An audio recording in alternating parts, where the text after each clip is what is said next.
Hoy vimos, hasta ahora vimos, cómo es el receptor de los linfocitos B, cómo es el complejo mayor histocompatibilidad que le va a mostrar al receptor de los linfocitos T, y ahora vamos a hablar un poquitito nada más del TCR, y después vamos a hablar de cómo es el procesamiento de los antígenos en las células presentadoras de antígenos, ¿sí? Que va a culminar en que esos antígenos van a ser mostrados por el complejo mayor histocompatibilidad que vimos recién, la estructura y la función, ¿sí? Entonces, el receptor de los linfocitos T, ustedes van a ver que las clases tienen muchos grafiquitos, pero también tienen un montón de información escrita, y es porque lo que les digo es, van a tener los capítulos asociados a la información que yo les doy, pero si ustedes leen esto, ¿sí? Deberían de tratar de entender y con esto ser suficiente para estudiar el tópico del que estemos hablando, ¿sí? Por eso hay tanta información en las diapositivas. El receptor de los linfocitos T, entonces, tiene una estructura bastante parecida al fragmento FAB de los linfocitos B. ¿Se acuerdan? Que había una región variable y una región constante. En la región variable estaban los sitios de mayor variabilidad, donde había mayor variabilidad de aminoácidos para poder reconocer distintos tipos de epitopes antigénicos. Uno solo, obviamente, ¿no? La variabilidad cambia entre un TCR y otro TCR, ¿sí? El TCR está compuesto por una cadena alfa y una cadena beta, ¿sí? Las cadenas alfa y beta también pueden unirse a carbohidratos y tienen una región variable y una región constante. ¿Cómo se generan este repertorio de regiones variables y constantes? Es el mismo mecanismo, ¿sí? La recombinación somática mediada por RAC1 y RAC2, en donde distintos fragmentos, segmentos de los genes del TCR se recombinan, se unen, lo que no se une se descarta, para después dar la información para sintetizar una proteína que tenga una variabilidad u otra, ¿sí? Que se traduce en una especificidad para reconocer un antígeno u otra, ¿sí?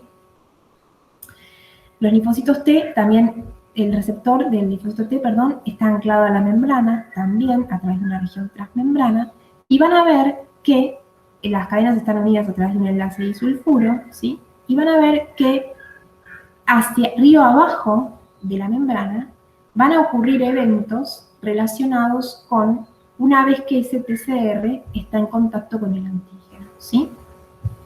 Como ya dijimos varias veces, los linfocitos T no reconocen a los antígenos de manera directa, sino que reconocen fragmentos peptídicos cortos de antígenos que están unidos a las moléculas de HLA en la superficie de las células, ¿sí?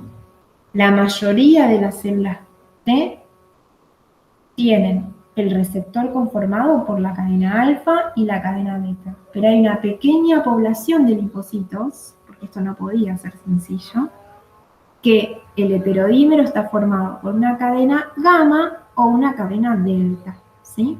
Simplemente difieren las cadenas.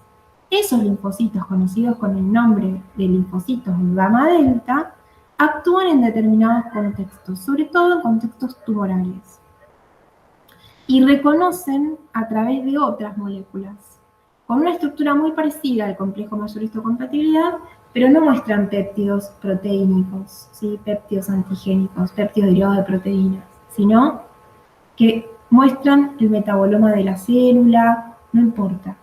No tenemos que hacer hincapié en eso, ni foco en eso. Simplemente sepan que hay 90% de linfocitos cuyo TCR están formados por la cadena alfa y beta, y un 10% de linfocitos o menos, incluso cuyo TCR está formado por las cadenas gamma y delta. Y actúan en entornos diferentes. Esto es lo que ya les dije, simplemente que está escrito, ¿sí? Los genes que codifican los receptores de la célula T también se generan se ensamblan mediante la recombinación somática de los segmentos génicos, de la misma manera que las inmunoglobulinas, ¿sí?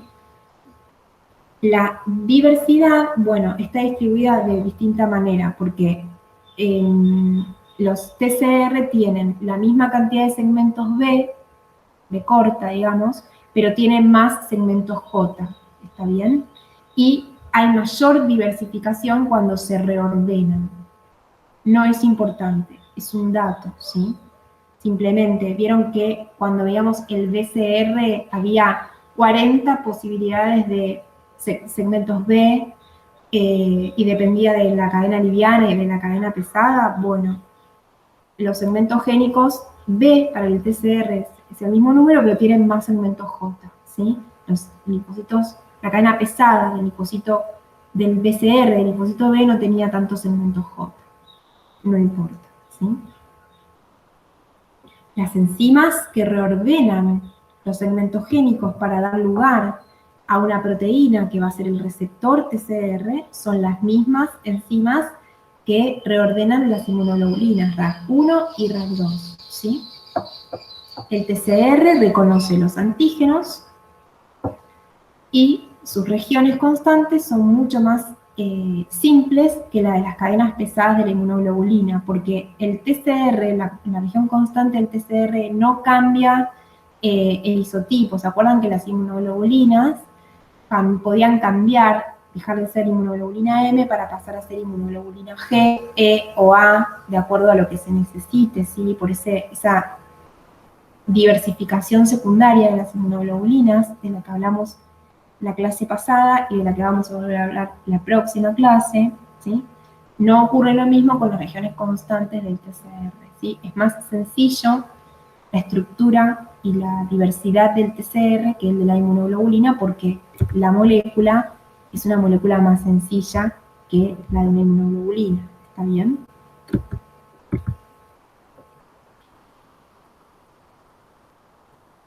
Bien, las células T, entonces, responden a los aminoácidos que están sepultados, ¿sí?, dentro de la estructura natural de la proteína, ¿sí?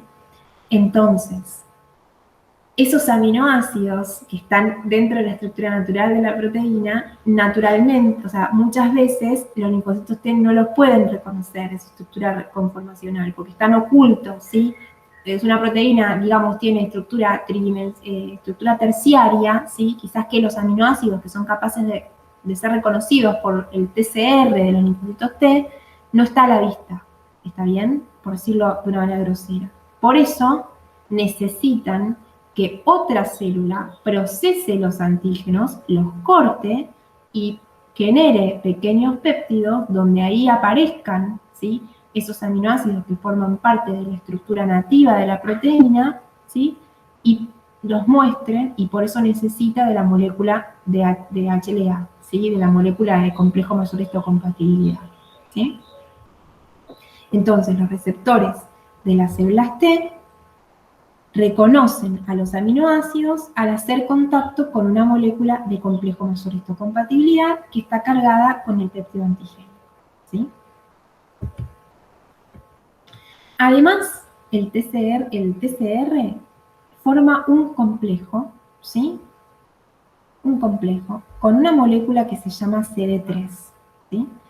La molécula que se llama CD3, o sea, el complejo CD3-TCR, la función que tiene es poder activar, ¿sí?, río abajo, una cascada de señalización que va a finalizar en la transcripción de genes para que ese linfocito T, una vez que reconoció el antígeno, pueda proliferar, diferenciarse al tipo de linfocito T que necesito, ¿sí?, ya sea si es CD4, qué tipo de colaborador necesito, o si es CD8, que pueda diferenciarse y ejercer sus funciones efectoras, ¿sí? El complejo TCR también está asociado a CD4, ¿sí?, o a CD8, si es un linfocito citotóxico, y esa asociación mantiene a la estructura del complejo TCR-CD3 asociado a la membrana, estable en la membrana, y favorece, ¿sí?, que se active el linfocito T y que se desencadene toda esta cascada. Hoy no vamos a hablar de la activación del linfocito T. Estamos hablando todavía, ¿sí?, estamos caracterizando esta zona del linfocito T, esta parte de la membrana del linfocito T. Su TCR, que es el que va a charlar con el complejo mayor histocompatibilidad, está asociado a una molécula conocida con el nombre de CD3. El CD3 está formado por dos cadenas. Epsilon, una cadena delta, una cadena gamma y dos cadenas zeta, ¿sí? Es todo esto, el CD3, ¿sí? Esta molécula de CD3, entonces lo que hace es mantener la estabilidad del TCR, ¿sí?, y permitir la activación del linfocito una vez que reconoció el antígeno, porque va a transmitir las señales, ¿sí?, mediadas por fosforilaciones fundamentalmente, río abajo, para que ese linfocito, para que se transcriban los genes necesarios, ¿sí?, para que el linfocito se expanda, es decir, prolifere y se diferencie. ¿Ok? Ahora vamos a dejar de lado el TCR, que ya sabemos que se origina, que su variabilidad se origina de la misma manera que las inmunoglobulinas, que está formado por una cadena alfa y beta en su mayoría, que está asociado a un complejo con otra proteína que se llama CD3, que le permite estar anclado establemente a la membrana y traducir la señal río abajo, ¿sí?, una vez que se una al antígeno, ¿sí? Pero ahora vamos a dejar de prestar atención al linfocito T y a su TCR y vamos a volver a hablar del procesamiento y la presentación antigénica. Nos vamos a parar de vuelta en un paso anterior, ¿sí? En la próxima clase vamos a ver qué pasa con el TCR, con el CD3 y con otras moléculas llamadas moléculas de coestímulo una vez que el linfocito T ya vio a ese péptido anclado en el complejo mayor histocompatibilidad, ¿sí? Nosotros recién estuvimos charlando sobre el complejo mayor histocompatibilidad. Ahora hablamos un poquito del TCR y ahora vamos a volver a hablar del complejo mayor histocompatibilidad desde el punto de vista de las células presentadoras de antígenos, ¿sí? ¿Cómo es que una célula presentadora de antígeno, ¿sí?, o una célula normal incluso, puede procesar un péptido y cargarlo en el complejo mayor histocompatibilidad, ¿sí? Vamos a hacer hincapié en las células presentadoras de antígeno porque son las encargadas de activar a los linfocitos T, ¿sí? Y luego los linfocitos T, una vez que vieron el antígeno por primera vez, presentado por una célula presentadora de antígenos, puede reconocer los antígenos en células infectadas, ¿ok? O puede colaborar con la producción de anticuerpos o la eliminación de microorganismos, ¿vale? Entonces, el procesamiento de los antígenos lo llevan adelante las células presentadoras de antígeno. Es necesario para la activación de los linfocitos T. Para que los antígenos se procesen, ¿sí?, una vez que la célula presentadora de antígenos o los incorporó de afuera porque es una bacteria extracelular o está infectada y están en el citoplasma por un virus, ¿sí?, de cualquiera de las dos maneras que haya ingresado ese microorganismo extraño a la célula, tiene que ser escindido, tiene que ser roto, ¿sí?, por la acción de proteasas. Las proteasas van a romper, ¿sí?, proteínas antigénicas en pequeños péptidos. Y ese proceso es del que vamos a hablar en un ratito, ¿sí? El procesamiento antigénico es nada más y nada menos que la escisión de proteínas extrañas en péptidos pequeños. Esos péptidos que se generan tienen que ser insertados en la hendidura, en el surco, en ese sitio de unión al péptido que vimos recién, en la molécula del complejo mayor histocompatibilidad, tanto de clase 1 como de clase 2. Y además, ese complejo se tiene que expresar en la superficie celular para poder mostrárselo a un linfocito T. Las células presentadoras de antígeno pueden ser todas las células nucleadas que tenemos en el organismo, pueden mostrar sus péptidos antigénicos a un linfocito T CD8 en el complejo mayor histocompatibilidad de clase 1. ¿Está bien? Lo pueden mostrar, ¿sí? Se lo pueden presentar, ¿sí? Ahora, las únicas células que van a activar a los linfocitos T son las células presentadoras de antígenos, ¿sí? Entonces, necesito primero la presentación antigénica para que después el linfocito T reconozca en cualquier célula que tiene HLA de clase 1 un péptido antigénico, ¿ok? Sobre todo los CD8. Y los CD4, ¿sí? Que van a ver a los antígenos en el contexto de complejo mayor histocompatibilidad de clase 2, van a colaborar con la respuesta, ¿sí? ¿Cuáles son las células que expresan HLA de clase 1 y HLA de clase 2? Las células dendríticas, los macrófagos y los linfocitos B, ¿sí? En algunas células también es inducible la expresión de complejo mayor histocompatibilidad de clase 2, por ejemplo, las células endoteliales sinusoidales hepáticas, ¿sí? El hígado es un órgano que todo el tiempo recibe medicamentos, que recibe los alimentos y nos detoxifica, y por eso las células endoteliales de los sinusoides hepáticos están en contacto todo el tiempo con antígenos que pueden resultar extraños. Por eso pueden expresar complejo mayor histocompatibilidad de clase 2 y mostrárselo a los linfocitos T. Y también las células endoteliales que acompañan los injertos de tejido pueden presentar complejo mayor histocompatibilidad y desencadenar una respuesta T. ¿Está bien?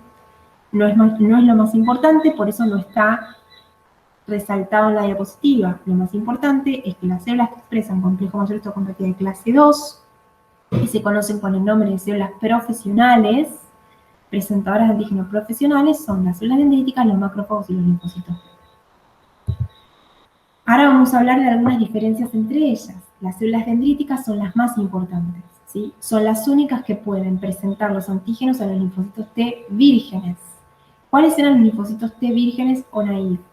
Eran los linfocitos que vienen del timo con un receptor, un TCR, que ya se educó para reconocer antígenos extraños y no propios, pero que todavía no vio el antígeno nunca.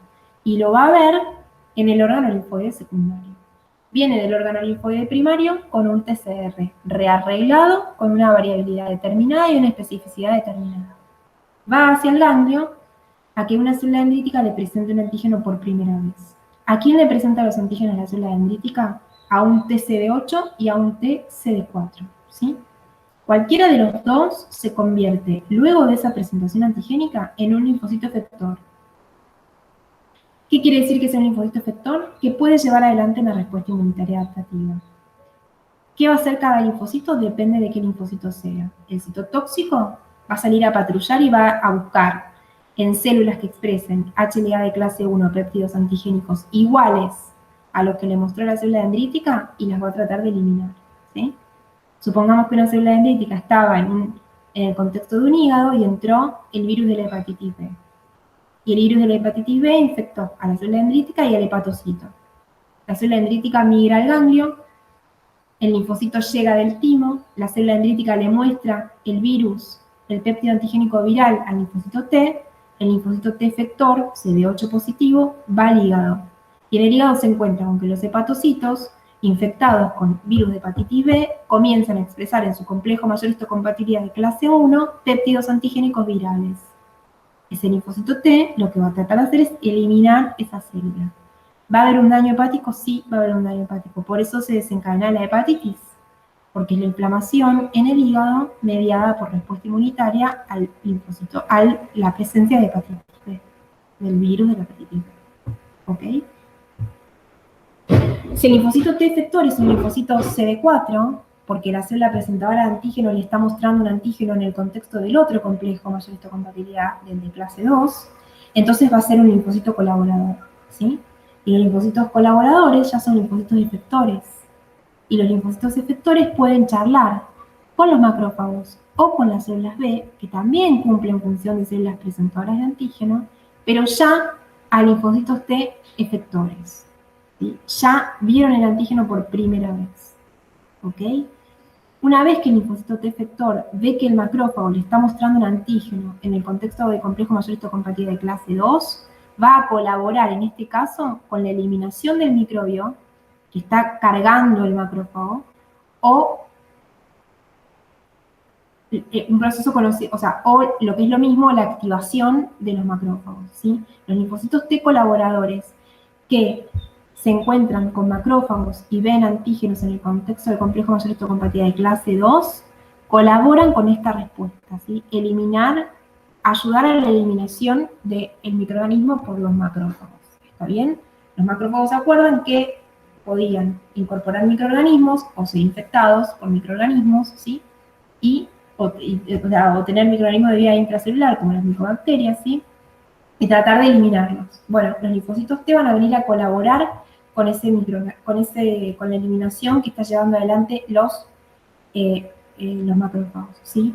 Los macrófagos podían eliminar a través de de la producción de especies reactivas del oxígeno, si se acuerdan, ¿sí? Pero también pueden activarse y aumentar, ¿sí?, el proceso de eliminación cuando hay mucho interferón dando vueltas, ¿sí? Y el interferón que va a empezar a aparecer en ese sitio donde el macrófago está tratando de eliminar el microorganismo va a estar secretado por este linfocito, por ejemplo, ¿sí?, que es un linfocito colaborador. Pero también el linfocito T colaborador puede adquirir otro perfil, ¿sí?, dependiendo de cuál es el péptido que esté mostrándose en este caso, ¿sí?, si proviene de un microorganismo de vida intracelular o de vida extracelular.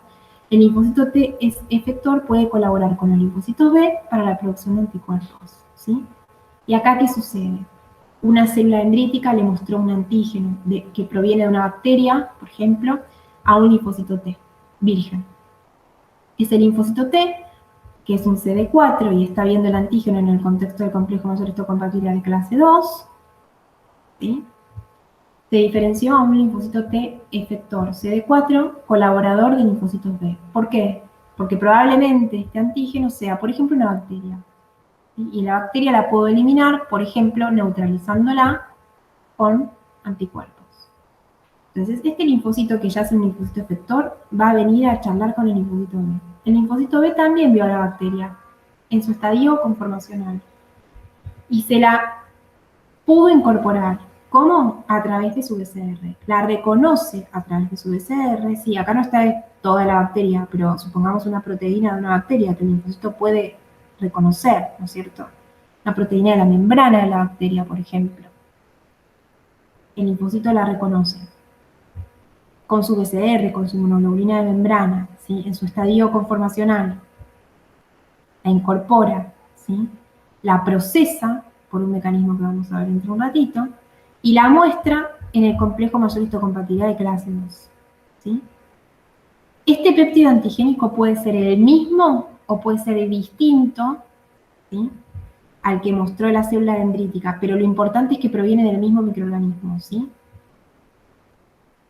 Si no se genera este clon, se genera otro clon, ¿sí? Lo interesante acá es que el linfocito B va a estar viendo por segunda vez un péptido antigénico, ¿sí?, que proviene de un microorganismo de vida extracelular. Y lo que va a hacer es conversar con el linfocito B en una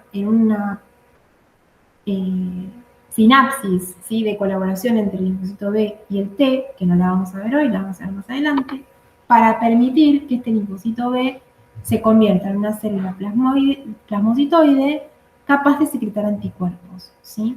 Esos anticuerpos van a ser, en primera instancia, inmunoglobulina M, pero a medida que el linfocito se encuentra de vuelta con el mismo antígeno, va a ocurrir el switch de inmunoglobulinas, y esa inmunoglobulina se va a transformar en inmunoglobulina G, o E, o A, dependiendo de cuál es el microorganismo que se está presentando en este contexto.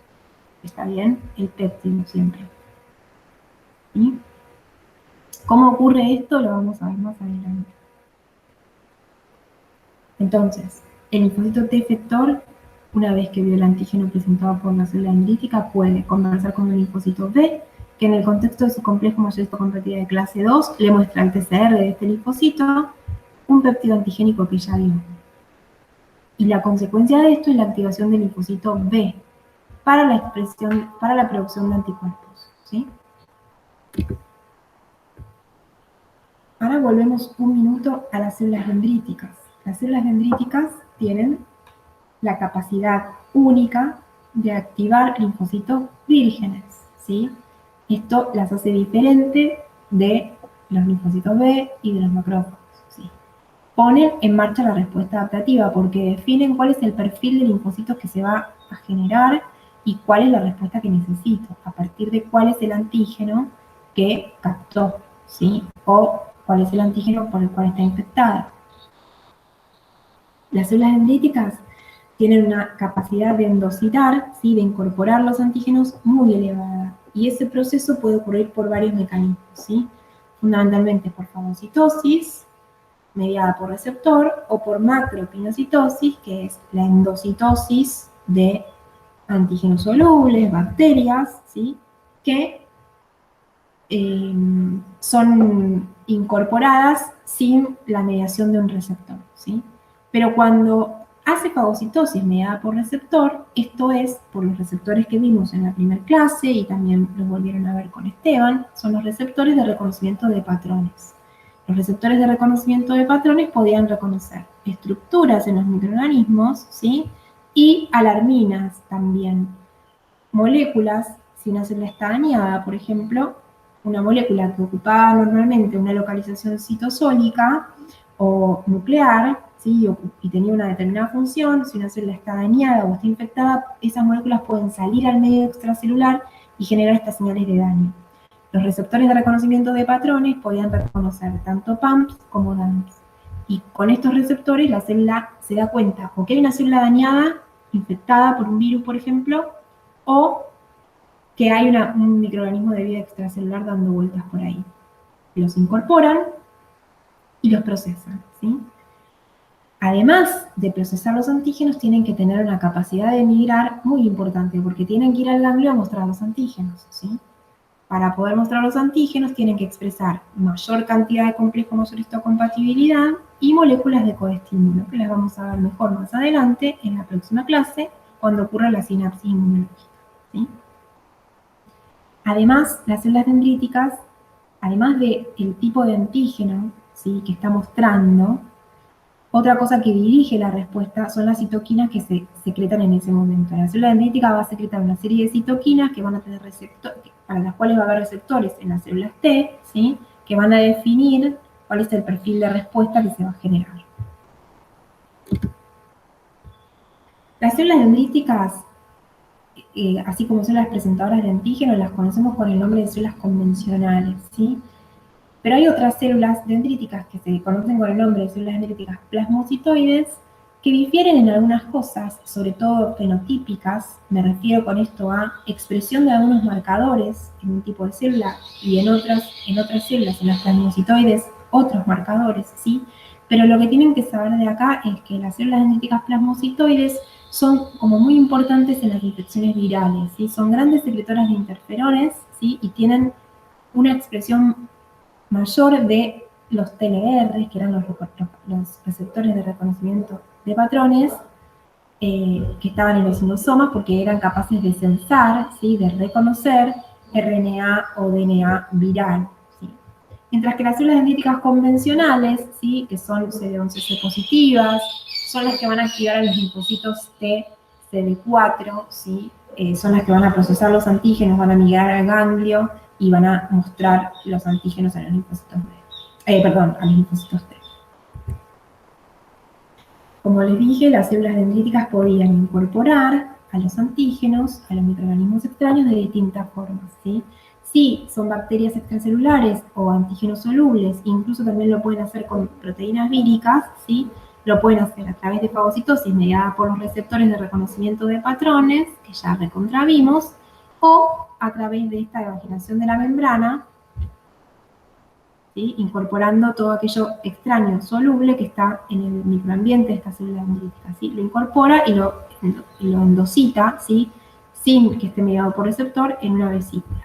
Pero también las células dendríticas pueden presentar virus, ¿sí? ¿Y cómo es que presentan virus? Bueno, o porque una infección vírica ataca a la célula dendrítica, o porque la célula dendrítica capturó una célula dañada, ¿sí? Por macropinocitosis. Este mecanismo va a disparar la presentación de antígenos cruzada, pero ahora no nos vamos a estresar con eso. A través de los reconocimientos de patrones, pero de DAMPs, ¿se acuerdan? O porque una célula dendrítica le puede transferir partículas virales a otra célula dendrítica, Pero estas son las formas en las que las células dendríticas incorporan tanto microorganismos de vida extracelular como intracelulares o virus, ¿sí? ¿Dónde los va a presentar? Las bacterias y los antígenos solubles extracelulares en el complejo de mayor histocompatibilidad de clase 2 y los virus en el complejo de mayor histocompatibilidad de clase 1. ¿A quién? A los linfocitos TCD4 en el primer caso o a los linfocitos TCD8 cuando los microorganismos son intracelulares, ¿sí? Esto es simplemente para graficar que una célula dendrítica en la piel, por ejemplo, las células de Langerhans pueden capturar antígenos, ¿sí? Extendiendo sus dendritas, los incorporan, empiezan a migrar al ganglio, llegan al ganglio. Acá pueden transferir a los antígenos a las células dendríticas residentes, ¿sí? Por ejemplo, recién hablábamos de que los virus se podían transferir así. Y en el ganglio, la célula dendrítica le va a mostrar a los linfocitos T todo aquello que estén expresando en su complejo mayor histocompatibilidad de clase 1 o 2, dependiendo de cuál sea este antígeno, ¿sí? Las células dendríticas pasan para esto por un proceso de maduración y activación, ¿sí? El proceso de maduración empieza en el tejido infectado y culmina en los ganglios linfáticos, ¿sí? Lo importante es que, como ya vimos en una diapositiva hace un ratito, empiezan a aumentar la expresión de moléculas de complejo mayor histocompatibilidad al final de ese estadio de maduración, porque ya tiene que mostrar el antígeno. Antes de eso, ¿sí? Empiezan a aumentar el receptor CCR7, que responde a quemoquinas secretadas por el ganglio, ¿sí? Que son CCL19 y CCL21, que van a dirigir a esas células dendríticas hacia el ganglio, que migren al ganglio para mostrar los antígenos, ¿sí? Para poder migrar mejor, disminuyen la expresión de caderina, ya no capturan antígenos porque los capturaron en el tejido infectado y ahora tienen que migrar al ganglio y dedicar toda su energía y utilizar todo su metabolismo energético para expresar moléculas de complejo mayor histocompatibilidad en la membrana y moléculas de coestímulo para favorecer la presentación antigénica. Y también para secretar citoquinas que dirijan el perfil de los linfocitos que se van a diferenciar luego de la presentación antigénica. Esto sobre los macrófagos y los linfocitos B, simplemente porque también son células presentadoras de antígenos, sí, pero dijimos que a los linfocitos T ya efectores, ¿sí? Los macrófagos no tienen la expresión del complejo mayor histocompatibilidad de clase 2 de manera constitutiva, sino que es inducible una vez que fagocitó un microorganismo, ¿sí? Por la ingestión de un microorganismo, empieza a expresar complejo mayor histocompatibilidad de clase 2 y moléculas de coestímulo. Los linfocitos B reconocen a los antígenos con su PCR, con su inmunoglobulina de superficie, lo incorporan, lo procesan y lo cargan en el complejo mayor histocompatibilidad de clase 2 para charlar luego con un linfocito T efector que ya vio el antígeno presentado por una célula dendrítica y que lo va a ayudar al linfocito B a secretar muchos de estos anticuerpos, ¿sí? Que van a dejar de ser receptores de membrana para empezar a ser anticuerpos solubles secretados, ¿sí? Para que vayan a eliminar más de estos microorganismos. Sobre la captación de antígenos, principalmente las células dendríticas lo hacen por macropinocitosis y fagocitosis, como dijimos, los macrófagos por fagocitosis y las células B a través del BCR. El complejo mayor histocompatibilidad se expresa de manera constitutiva en las células dendríticas, pero baja en las células dendríticas cuando están en el tejido y empieza a aumentar mucho la expresión cuando llegan al ganglio. En los macrófagos es inducible y en los linfocitos B es constitutivo, pero va en aumento una vez que incorporó el antígeno, ¿sí? La expresión del complejo mayor histocompatibilidad y de las moléculas de coestímulo sucede lo mismo, ¿sí? Empiezan a aumentar esta expresión una vez que la célula ya incorporó el antígeno, ¿sí? ¿Qué antígenos pueden presentar? Péptidos, antígenos víricos, las células dendríticas también pueden presentar alergenos, ¿sí? Los macrófagos, antígenos extracelulares e intracelulares, y las células B, antígenos solubles, toxinas, virus, ¿sí? Cualquiera de estos antígenos solubles que pueda reconocer el BCR, la célula B lo puede incorporar y secretar anticuerpos luego para poder seguir neutralizando tanto virus como toxinas o como una bacteria. ¿A dónde encontramos las células dendríticas? En todos los tejidos, en los órganos linfoides secundarios, Los macrófagos, también había macrófagos residentes, ¿se acuerdan? En el sistema nervioso central, que eran las células de la microglía, en los pulmones, los macrófagos alveolares, en el hígado, los macrófagos, las células de Kupffer, las células mesangiales en el vaso, ¿sí? Y en los órganos linfoides secundarios. Y las células B, tanto en la linfa como en la sangre, circulan, ¿sí? Pasan por el ganglio, si ven células presentadoras de antígeno o antígenos retenidos, ¿sí? En el ganglio, frenan, reconocen los antígenos, si no siguen de largo.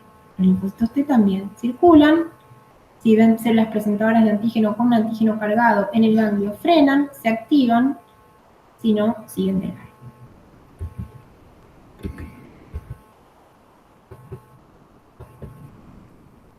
Y ahora vamos a hablar de cómo son las vías de procesamiento antigénico. Una vez que la célula incorporó los antígenos, ¿sí? O está infectada, ¿sí? Hay dos grandes vías de procesamiento antigénico, ¿sí? La vía endógena y la vía exógena. La vía endógena es el procesamiento de los antígenos que están en el citosol, ¿sí? Que ya entraron a la célula. Por ejemplo, los virus, ¿sí? Hay un virus en el citoplasma que empezó a utilizar la maquinaria celular para secretar sus proteínas. Acá tenemos los ribosomas con el RNA de transferencia, donde empieza a haber una proteína naciente y queda una proteína viral en el citoplasma. La célula tiene un proceso por el cual aquellas proteínas que tienen que ser recambiadas, recicladas, porque son proteínas de vida corta, ¿sí? Se catalizan, se empiezan a metabolizar para romperse, para escindirse y generar aminoácidos que sean sustratos de nuevas proteínas y energía, ¿sí? En ese proceso se genera energía. Entonces, para que una proteína pueda pasar por ese proceso, tiene que unirse una proteína muy pequeñita que se llama ubiquitina, ¿sí? Una proteína cualquiera que esté en el citosol y que tenga que reciclarse, es ubiquitinizada, ¿sí? Es decir, se une ubiquitina y con esa marca, con esa señal, entra en el proteosoma, ¿sí? Si la proteína es vírica, ¿sí? Está siendo sintetizada en el citoplasma y es vírica, también puede ser ubiquitinizada, ¿sí? La proteína vírica va a utilizar el sistema que tiene la célula para poder reciclar y recambiar proteínas, ¿sí? Para procesar a los antígenos. Entonces, ubiquitiniza la proteína vírica y la hace entrar en el proteosoma. El proteosoma es un complejo de enzimas con capacidad proteolítica, ¿sí? Lo que hacen es escindir una proteína en pequeños péptidos. Esos pequeños péptidos que se generan no quedan en el citosol. Pasan al retículo endoplasmático, como habíamos visto hace un ratito en la otra teórica, ¿sí? Pasan al retículo endoplasmático.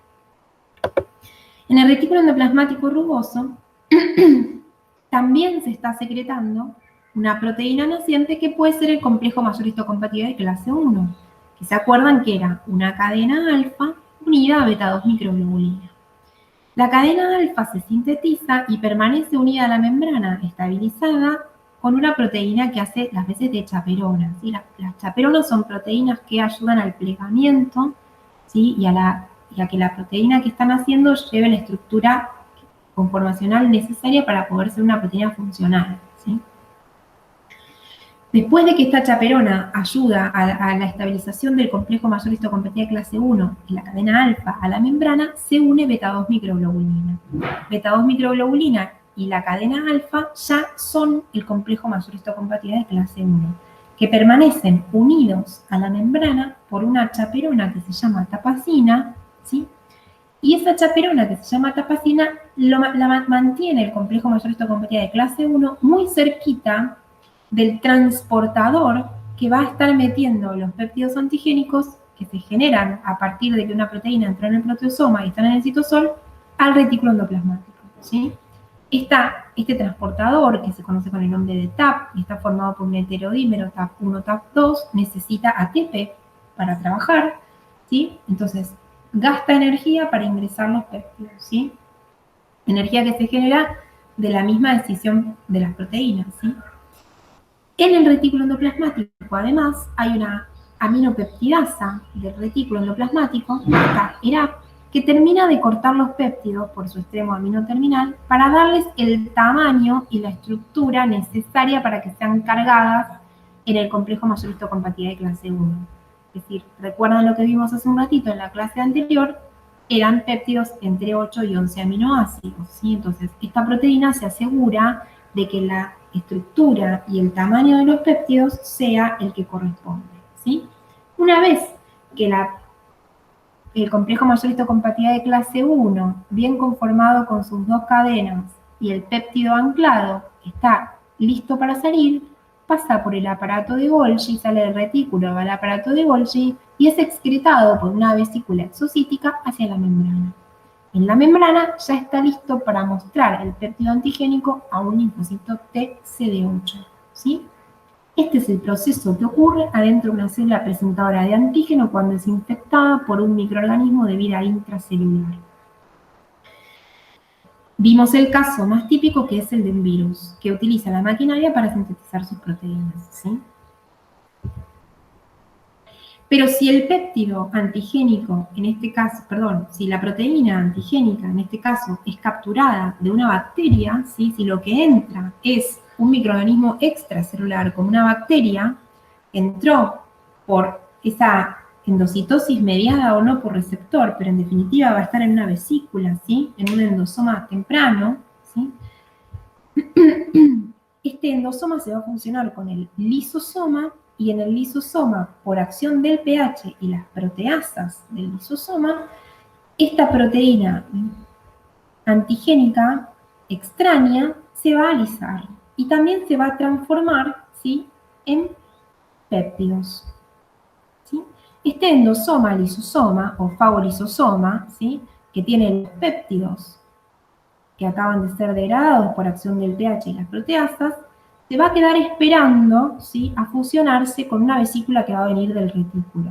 Esto lo vimos hace un ratito y lo estamos repasando ahora, ¿sí? Entonces, esta es la vía exógena por la cual los péptidos que provienen de bacterias extracelulares o parásitos extracelulares se van a cargar en el bolsillo o en el surco del complejo mayor histocompatibilidad de clase 2, ¿sí? El complejo mayor histocompatibilidad de clase 2 también se sintetiza en el retículo plasmático rugoso. Acá vemos también los ribosomas y la proteína naciente, ¿sí? ¿Se acuerdan que vimos recién que tenía dos cadenas, la cadena alfa y la cadena beta? Este heterodímero también va a permanecer anclado en la membrana a través de la acción de una chapirona, ¿sí? Y se va a unir a esta cadena invariante, ¿sí? Esta cadena invariante, ¿qué hacía? Ocupaba el lugar del péptido antigénico hasta que pueda salir el complejo mayor histocompatibilidad de clase 2 del retículo para que no se cargue con estos péptidos, ¿sí? Porque se sintetizan clase 1 y clase 2 en el mismo lugar, ¿sí? En una célula presentadora de antígeno. Entonces, la cadena invariante va a permanecer unida al complejo mayor histocompatibilidad de clase 2 hasta que salga del retículo endoplasmático, pase por el Golgi y con una vesícula exocítica se una, ¿sí?, al endosoma temprano, formando el endosoma tardío. En el endosoma tardío, y además de esta molécula de HLA clásica con esta cadena invariante, ¿sí?, también viajó, ¿sí?, una molécula de HLA con una función no clásica, ¿sí?, HLA-IDM, también de clase 2, que lo que va a hacer es permitir que el péptido antigénico que corresponde se cargue en el complejo mayor histocompatibilidad de clase 2. ¿Y cómo sucede eso? Bien, si ponemos una lupa, ¿sí?, aquí en el endosoma, vemos que el complejo mayor histocompatibilidad de clase 2 no clásico, HLA-DM, no clásico porque no va a salir a presentar el antígeno, sino que se va a quedar aquí colaborando con el procesamiento del antígeno, ¿sí?, va a, luego de que se degrade la cadena invariante, queda un péptido que se llama CLIP, ¿sí?, péptido de la cadena invariante Li. Entonces, este péptido de la cadena Li, que se llama CLIP, ¿sí?, tiene que ser eliminado del complejo mayor histocompatibilidad de clase 2 para que pueda cargar el péptido antigénico. ¿Está bien? Entonces, HLA-DM, esta molécula de clase 2 no clásica, hace eso. Elimina CLIP del complejo mayor histocompatibilidad de clase 2, ¿sí?, y coloca el péptido antigénico que corresponde. En este caso, estos péptidos podían ser más largos. ¿Se acuerdan que vimos hace un ratito? Que podían ser de una longitud de entre 10 a 30 aminoácidos. Y una vez que el complejo mayor histocompatibilidad de clase 2 cargó un péptido que proviene del medio extracelular, o sea, es un péptido antigénico de una bacteria o un parásito extracelular o un hongo, ¿sí? Lo muestra en el contexto del complejo mayor histocompatibilidad de clase 2 a un linfocito TCD4 una vez que ya está anclado en la membrana, ¿sí? Este linfocito TCD4 va a colaborar con la eliminación de los microbios por los macrófagos o con los linfocitos B. Y para confundirnos un poco más, hay otro mecanismo que es la presentación cruzada, pero no se estresen. La presentación cruzada es muy importante para explicar lo que sucede en entornos tumorales también. Lo que tenemos que saber es que si una célula dendrítica, ¿sí?, pudo capturar una célula infectada por un microorganismo intracelular, como por ejemplo un virus, ¿sí?, y la detectó que esta célula estaba dañada o estaba infectada por esos DAMPs, ¿se acuerdan? Por esas alarminas, esas proteínas que podían salir y tener localización extracelular e interaccionar con los receptores de reconocimiento de patrones, para que esta célula dendrítica incorpore, ¿sí?, sense que a esta célula le pasa algo y la incorpore, ¿sí?, para destruirla, ¿sí? Entonces, de esta forma, ¿sí?, llegan al citoplasma de la célula dendrítica proteínas víricas, ¿sí? Esto puede ocurrir, por ejemplo, ocurre, por ejemplo, en el caso de que los virus no infecten células dendríticas. Por ejemplo, el virus de Epstein-Barr no infecta células dendríticas. Entonces, ¿cómo me aseguro de que haya presentación antigénica de este tipo de virus? Bueno, cuando una célula infectada por el virus de Epstein-Barr, que activa los linfocitos B, ¿sí?, está dañada o infectada, esta célula dendrítica la puede sensar y la puede incorporar, la puede ingerir, ¿sí? Y de entonces, cuando la ingiere, las proteínas virales se pueden liberar en el citoplasma. Y cuando se liberan en el citoplasma, ¿sí?, lo que sucede es que pueden ser ubiquitinizadas y entrar por la vía endógena de procesamiento antigénico, que ya vimos, ¿sí? Esto estaba en la otra diapo, solo que yo no hice hincapié en esta parte, hice hincapié aquí, ¿sí? Pero si un virus entra por un fagosoma o por capturar una célula infectada, como vimos en el otro grafiquito recién, las proteínas virales pueden liberarse en el citosol, ¿sí?, y formar, digamos, y seguir, mejor dicho, la vía de procesamiento antigénico endógena, es ubiquitinizada, entra en el proteosoma y finalmente se expresa en el complejo mayor histocompatibilidad de clase 1. ¿Por qué digo que esto es importante en entornos tumorales? Porque las células tumorales son células extrañas, que en realidad son células propias que mutaron, ¿sí?, que empiezan a mostrar quizás expresión aberrante de algunas proteínas, y eso puede ser sensado por una célula dendrítica. Entonces, eso explica que la célula dendrítica incorpore a las células tumorales, ¿sí?, y que ahora están en el citoplasma, ¿sí?, y una vez que están en el citoplasma, esos antígenos tumorales van a formar parte de esta vía, ¿sí?, van a entrar al proteosoma, van a entrar por TAP al retículo y van a ser cargados los antígenos tumorales en el complejo mayor histocompatibilidad de clase 1, y eso puede permitir que haya respuesta de los linfocitos T, CD8 frente a células tumorales, ¿sí? De hecho, la hay, pero no es suficiente en la mayoría de los casos y por eso los tumores progresan, ¿sí? Discúlpenme. Esto es simplemente para explicar por qué una proteína viral o una proteína propia, extraña, igual, propia pero que ya, digamos, mutó de alguna manera y facilita el reconocimiento por parte de los linfocitos T. ¿Por qué se expresa en el complejo mayor histocompatibilidad de clase 1 si no estaba en el citosol? ¿Sí? Bueno, porque una célula dendrítica puede o incorporar una célula dañada propia, extraña, dañada, como ocurre en entornos tumorales, o porque puede incorporar una célula infectada con un virus, ¿sí?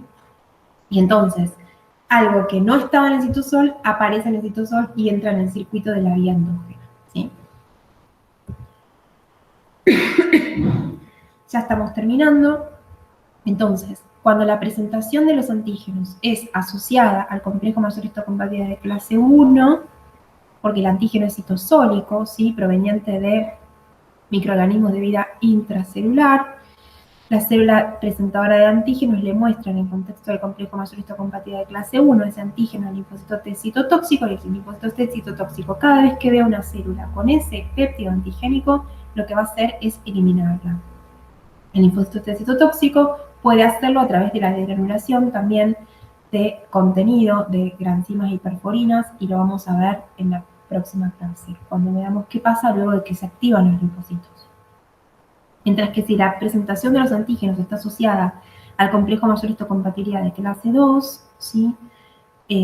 Por incorporación de antígenos extracelulares por un macrófago o un linfocito B, ¿sí? Los linfocitos T efectores cooperan con la respuesta secretando citoquinas, por ejemplo, en el caso del interferón, o citoquinas como IL-4 y IL-5, dependiendo de qué citoquina va a ser el switch de anticuerpos, para o activar al macrófago para que ayude a terminar de destruir el microorganismo, o para secretar muchos anticuerpos que vayan a terminar de neutralizar y eliminar este microorganismo extracelular, ¿sí? Este antígeno extracelular.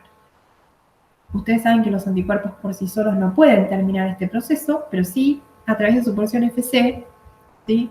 Pueden ser reconocidos por células que tengan receptores que culminan con la eliminación del antígeno, o pueden ser reconocidos por el complemento que forma poros en la membrana de los microorganismos extracelulares para terminar de lisarlos por pérdida de la permeabilidad. En definitiva, son mediadores de efectos biológicos los anticuerpos, ¿sí? Pero grandes neutralizadores.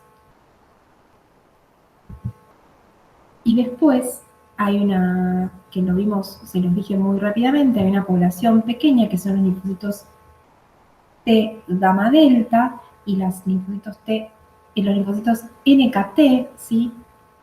No es tan importante, pero también está bueno que lo sepan, que ellos pueden reconocer antígenos que no son proteicos, que son en general antígenos lipídicos o antígenos que provienen del metabolismo de las células dañadas o infectadas, ¿sí? Estos linfocitos, tanto NKT como T gamma delta, de vuelta, son fundamentales en determinados entornos. Por ejemplo, cuando la infección es de una micobacteria, las micobacterias tienen alto contenido lipídico, ¿sí? Son ricas en componentes lipídicos, o en entornos tumorales donde lo que reconocen son metabolitos provenientes del metabolismo, valga la redundancia, de la célula tumoral, ¿sí? Estas moléculas que presentan los lípidos o el metaboloma, ¿sí? Son la molécula, la que presenta lípidos se conoce con el nombre de CD1, ¿sí? Y tiene una estructura muy parecida al complejo mayor histocompatibilidad de clase 1, ¿sí? Se parece estructuralmente, ¿sí? Pero lo que aloja es lípidos. Esos lípidos, a medida que el CD1 se va sintetizando, ¿sí? Carga lípidos que luego son mostrados en la membrana a una célula NKT o a una célula T gamma delta, ¿sí? Y la molécula que muestra productos del metaboloma no se llama CD1, es una molécula que tampoco es una molécula del complejo mayor histocompatibilidad, pero tiene una estructura parecida, ¿sí? Fue reportada el año pasado en una publicación, o sea que es una cosa muy actual, muy nueva, ¿sí? Y nada, simplemente que sepan que otros tipos de componentes, no solo proteicos, ¿sí? Pueden ser cargados en moléculas para presentar en determinados entornos a un determinado tipo de células que son de frecuencia bastante baja, ¿sí? La semana que viene también vamos a ver que los linfocitos B pueden reconocer estructuras de hidratos de carbono lineales y polisacáridos, ¿sí? Con eso más o menos cubrimos el espectro de los tipos de antígenos que se pueden presentar en los distintos tipos de microorganismos, ¿sí? Porque no todos son proteínas, aunque son las más abundantes. Bien, y con esto terminamos.